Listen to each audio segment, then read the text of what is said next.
ناظرین ہمارے چینل کو ضرور سبسکرائب کر لیں، بیل آئیکن کو دبائیں تاکہ آنے والی ویڈیو کی نوٹیفیکیشن آپ کو بر وقت ملتی رہے۔ چلیے ویڈیو کی طرف۔ السلام علیکم ورحمۃ اللہ وبرکاتہ۔ الحمدللہ رب العالمین والعاقبۃ للمتقین والصلاة والسلام علی سید الانبیاء والمرسلین وعلى آلہ واصحابہ اجمعین، اما بعد فاعوذ باللہ من الشیطان الرجیم، بسم اللہ الرحمن الرحیم۔ واما بنعمت ربک فحدث، صدق اللہ العظیم۔ اللہ فرماتا ہے واما بنعمت ربک فحدث، اپنے رب کی نعمتوں کا خوب خوب چرچا کرو۔ تو ہم اپنے رب کی نعمتوں کا چرچا ہی تو کر رہے ہیں۔ اس نے کتنی کتنی بڑی، کتنی عظیم نعمتیں عطا فرمائیں، اسی کا تو ذکر کر رہے ہیں۔ سب سے عظیم نعمت، سب سے اچھی نعمت، سب سے بڑی نعمت جس کے بارے میں رب فرماتا ہے قل بفضل اللہ وبرحمتہ فبذلک فلیفرحوا هو خیر مما یجمعون۔ اے محبوب آپ فرما دیجئے کہ اپنے رب کے فضل سے اور اس کی رحمت سے خوشیاں مناؤ۔ تو یہ فضل نہیں ہے اللہ کا تو کیا ہے؟ اللہ نے ہمیں اپنا نبی دیا تو اس سے بڑا فضل اور کیا ہو سکتا ہے؟ ہم اسی نعمت کے سلسلے میں تو ہم خوشیاں منا رہے ہیں، اللہ کا ذکر کر رہے ہیں، اللہ کے رسول کا ذکر کر رہے ہیں۔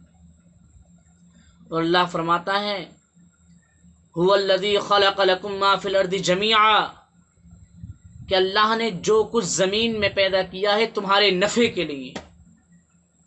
اس آیت کریمہ سے صاف صاف واضح ہو گیا، بالکل صاف، جو کچھ زمین میں ہے تمہارے نفع کے لیے، دنیاوی نفع یا اخروی نفع حاصل کرو۔ اب کوئی صاحب یہ کہیں کہ ہم شراب پینا چاہتے ہیں تو ہم کہیں گے نہیں،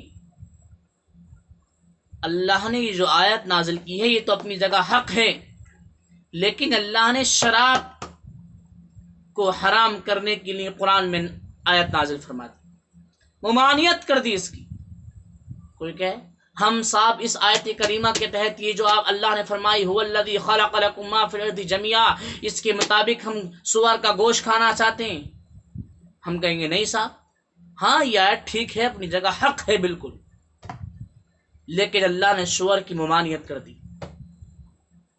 سور کھانا جائز نہیں ہے بلکہ حرام ہے، اس کی ممانعت آئی ہے قرآن کے اندر۔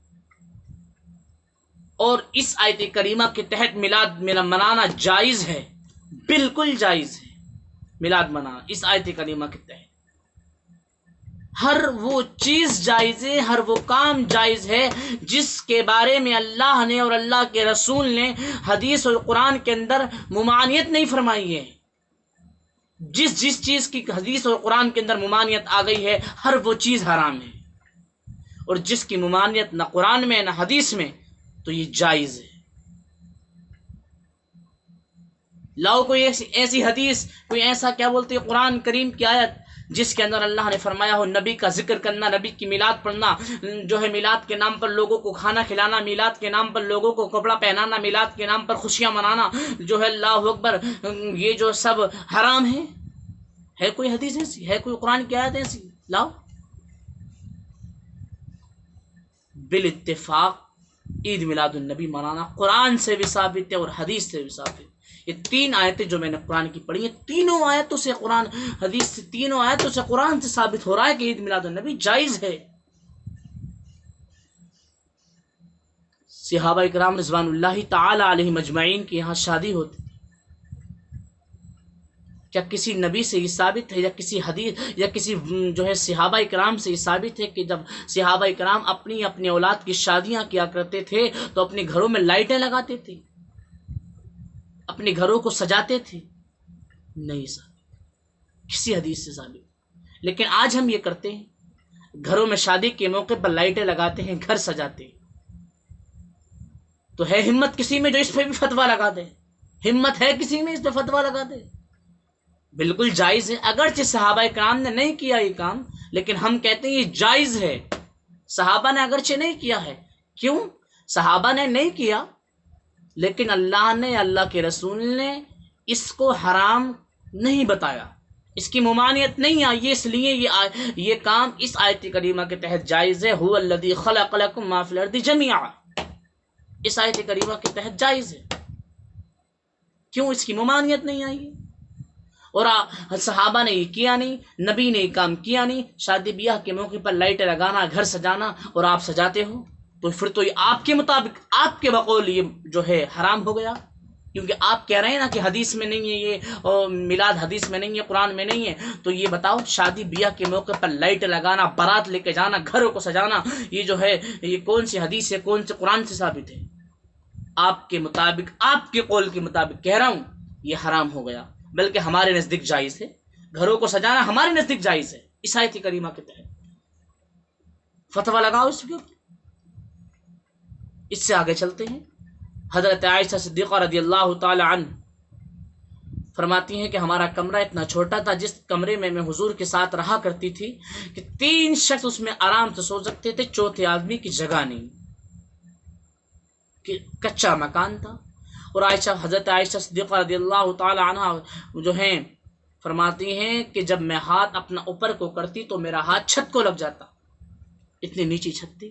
اور آج ہمارے گھر پکے ہیں، لنٹر ہمارے گھروں میں ہیں، نہ جانے ہمارے گھر میں کتنی آشائش ہیں، کتنے آرام ہیں ہمارے گھروں میں، پنکھے لگے ہوئے ہیں، بیٹر لگے ہوئے ہیں، بیٹرے ہمارے گھروں میں، یہ سب حرام ہے، بدعت ہے، ہٹاؤ اس کو۔ آپ جیسے گھروں میں رہ رہے ہو کہ نبی کی رحمت اس گھروں میں رہے تھے، پھر تو یہ حرام ہو گیا، مگر ہمارے لیے حرام نہیں ہے، بلکہ آپ کے بقول حرام ہے، یہ بات آپ ذہن میں رکھیں۔ اس سے آگے چلتے ہیں، کیا کسی صحابہ نے کبھی اشتہار چھپوائے، اس پہ مولاناؤں کا، عالموں کا، فاضلوں کا، شاعروں کے نام لکھے اور پھر وہ بستیوں میں لگوائے جس طریقے سے آپ لگواتے ہیں، اس کے بعد پھر درس قرآن ہوا؟ ہاں، درس قرآن ان کے یہاں ہوتا ہے، انہوں نے ہم سے زیادہ درس قرآن دیا ہے لوگوں کو، لیکن جس طریقے سے تم درس قرآن کرتے ہو، کیا کبھی صحابہ نے یا نبی نے اس انداز سے کیا؟